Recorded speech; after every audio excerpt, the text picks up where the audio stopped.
तो साउथ शकील का कमबैक हो गया है पाकिस्तान की क्रिकेट टीम में। कामरान गुलाम की जगह प्लेइंग 11 अनाउंस कर दिया, वो भी आप लोगों को थोड़ी देर में दिखा देता हूं। आप लोगों को ये बताता हूं किसके जीतने के चांसेस है, और मुझे लगता है कल बाबर आजम का एक अच्छा शो आने वाला है। कल बाबर आजम जिसे कहते हैं ना, अपने जिसे कहते हैं ना, अच्छे फॉर्म में नजर आएंगे, जो मुझे लगता है। तो ये शुरू करते हैं, लेकिन उससे पहले अगर आपने चैनल को सब्सक्राइब नहीं किया, प्लीज चैनल को सब्सक्राइब कर लीजिए। ये लास्ट वीक के स्टैट्स हैं, तो प्लीज अगर आप चैनल को सब्सक्राइब कर लेंगे तो काफी हेल्प हो जाती है। तो आइए शुरू करते हैं।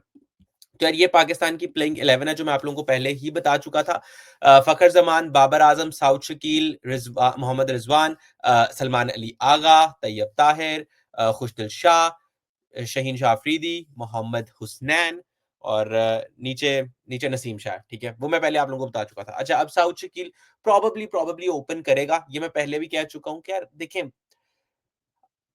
We don't want our best bowler कि वो जाते साथ ही चला जाए। हम लोग चाहते हैं पहले यार we don't want our best batsman, ठीक है, हमारा बेस्ट बैट्समैन पहले ही जाए और एक्सपोज हो जाए ऐसी कंडीशंस पे। ठीक है, आपको एक एटमॉस्फेयर होता है, एक नर्व सेटल डाउन होती हैं, और जो पहला ओवर होता है, पहले 2 ओवर होते हैं, पहला ओवर होता है, उसमें आपकी नर्व्स काम डाउन हो रही होती हैं, आप एक्लेमेटाइज होते हो सिचुएशन, जो आप जिसे कहते हैं ना, आपकी जो सराउंडिंग है उसका आपको पता लगता है। तो ऐसी सिचुएशन में बाबर आजम जैसा बैट्समैन, आई थिंक कि गलत ऑप्शन होती है। तो यार कल साउथ शकील, मेरे नजदीक मुझे लगता है कल साउथ शकील को ही ओपनिंग करनी चाहिए। रिजवान भाई हाथ जुड़े हुए हैं, प्लीज कल बाबर आजम को मत ओपन करवाना यार, प्लीज बाबर आजम को मत ओपन करवाना।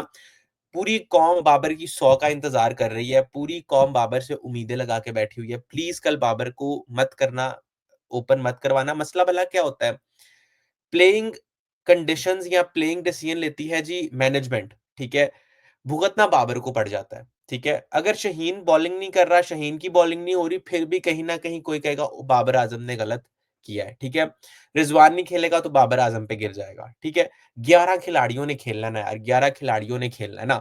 ठीक है, तो इसीलिए मैं यही कहूंगा यार, साउथ शकील को ओपन करवाएं, south Shakeel and Fakhar Zaman open करें, उसके बाद बाबर आ जाए, फिर रिजवान आ जाए, और अब देख लें जैसे आपको बेहतर लगता है। ठीक है, खुशदिल शाह फिर खेल रहे हैं, तो मैंने आपको पहले ही कह दिया था कि यार आपके ऑलरेडी 3 पेसर्स हैं, आप फहीम अशरफ को कहाँ एडजस्ट करोगे? ठीक है? अब मैं बता देता हूँ आपको अपनी प्रेडिक्शन के बारे में। मुझे लगता है कल पाकिस्तान जीत रहा है, ऑल्दो ड्यू फैक्टर होता है। अब मैं बता देता हूँ ये ड्यू फैक्टर का क्या सीन होता है। देखो, जहाँ पर सुबह के टाइम बहुत ज़्यादा गर्मी होती है ना, जब सुबह के टाइम बहुत ज़्यादा गर्मी होती है, तो शाम के अंदर जैसे ही टेम्परेचर कूल डाउन होना शुरू हो जाता है ना, तो सुबह के दिन में जो गर्मी की वजह से पानी, जो भाप बन गया था, क्योंकि हीट थी, तो हीट में तो पानी जो है भाप बन जाता है। तो जैसे ही आपका टेम्परेचर कूल डाउन होता है, तो वो जो भाप होती है ना, वो दोबारा पानी की कंडीशन में जो है सरफेस के ऊपर जो है आ जाती है। ठीक है? तो उसको हम कह देते हैं ड्यू। तो ये फैक्टर है ड्यू का। और कराची जहाँ पर गर्मी होती ही होती है, अब मुझे इतना कराची में मैं कभी गया नहीं हूँ, मैं आपको सही बताता हूँ, मैं कभी कराची में गया नहीं हूँ। लेकिन कराची में वैसे ही गर्मी होती है, सिंध है तो गर्मी होती है वहाँ पे। तो मुझे लगता है वहां पर ड्यू फैक्टर होगा। अब ड्यू फैक्टर में अगर कोई टीम दूसरी दफा बैटिंग करती है तो उसको एडवांटेज होता है, लेकिन मसला है हमारी टीम जैसी 260 या 270 से टारगेट ऊपर चला जाता है ना, सारी एक्सपेक्टेशंस फखर जमान पे आ जाती है।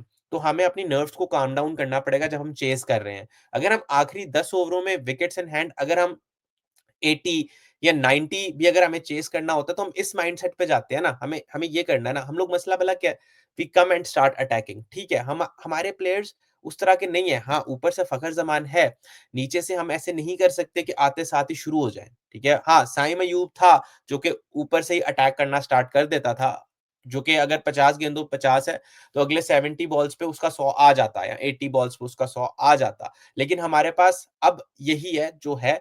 अगेन मैं कहूंगा, जो गुजर गया वो गुजर गया। गिरे हुए दूध पे मातम किस बात का, जो अब गिर गया वो गिर गया। ठीक है, आगे बढ़ो, रफा दफा करो, जो हो गया सो हो गया, आगे बढ़ो। Pakistan to win.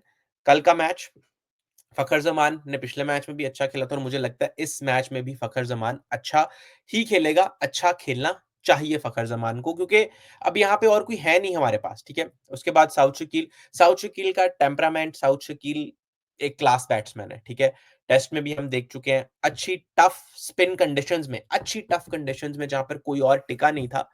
I think 4 innings में 3 50 थी भाई। तो दिस स्पीक्स अ लॉट। हाँ, एक मैंने ही कहा था कि यार एक अभी इस पे फेलियर ड्यू है, और वो हो गया आखिरी जब इनिंग्स आई थी वेस्ट इंडीज़ के अगेंस्ट, बस ठीक है, चीज़ें हो जाती हैं।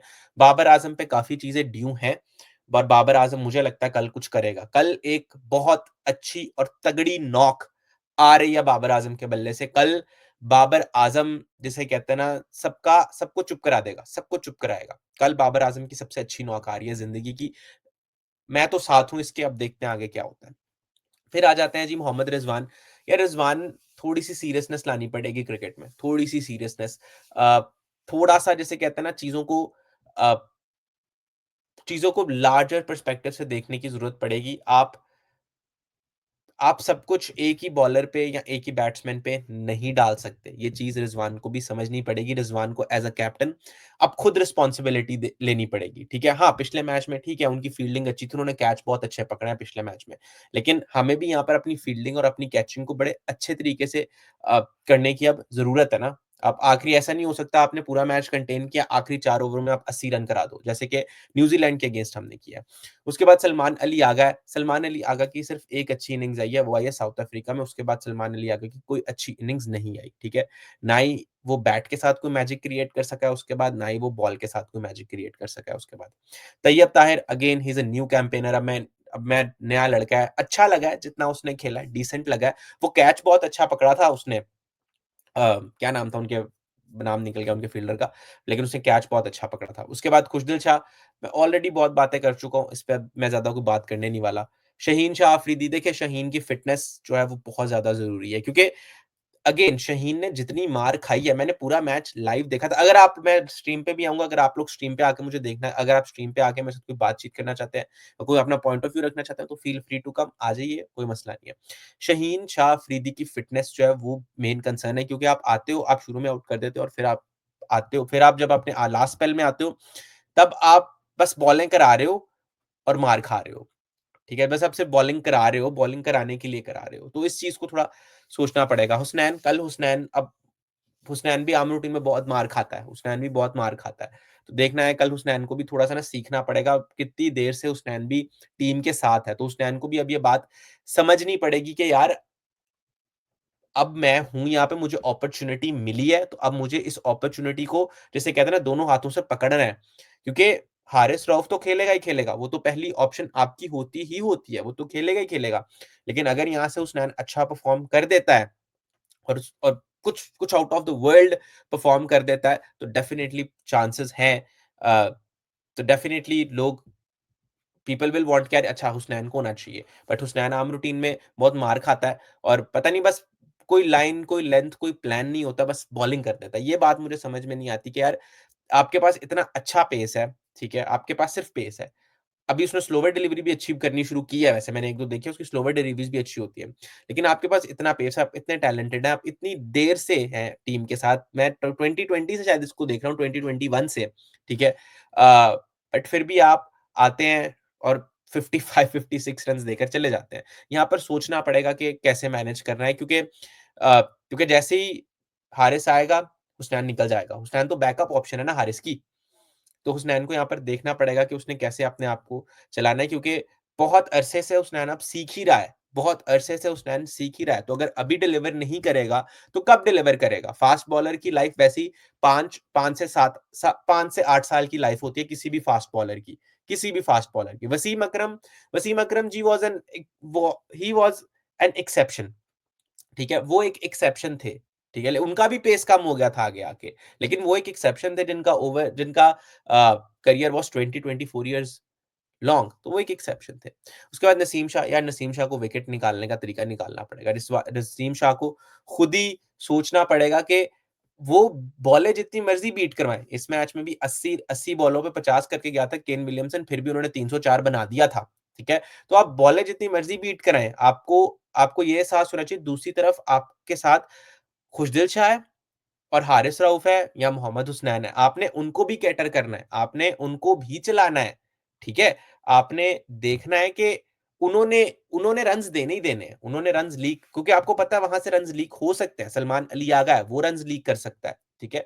तो आपको यहाँ से विकेट लेनी ही पड़ेगी। मैं इतना एम्फसाइज़ करता हूँ कि नसीम के पास इतनी बॉलिंग टेक्निक है, इतनी बॉलिंग अच्छी करता है, लेकिन वो बीट कराने पे जाता है, विकेट लेने पर नहीं जाता है, ठीक है? हालाँकि उसके बीट कराने का फ़ायदा वहाँ पे शाहीन को हो जाता है, लेकिन फिर भी Naseem should go for wickets. तो चलो यार, ये था कुछ रिव्यू, मिलते हैं अगली वीडियो के साथ, तब तक के लिए खुश रहिए, अपना ध्यान रखिए, see you in the next video, see you in the next video.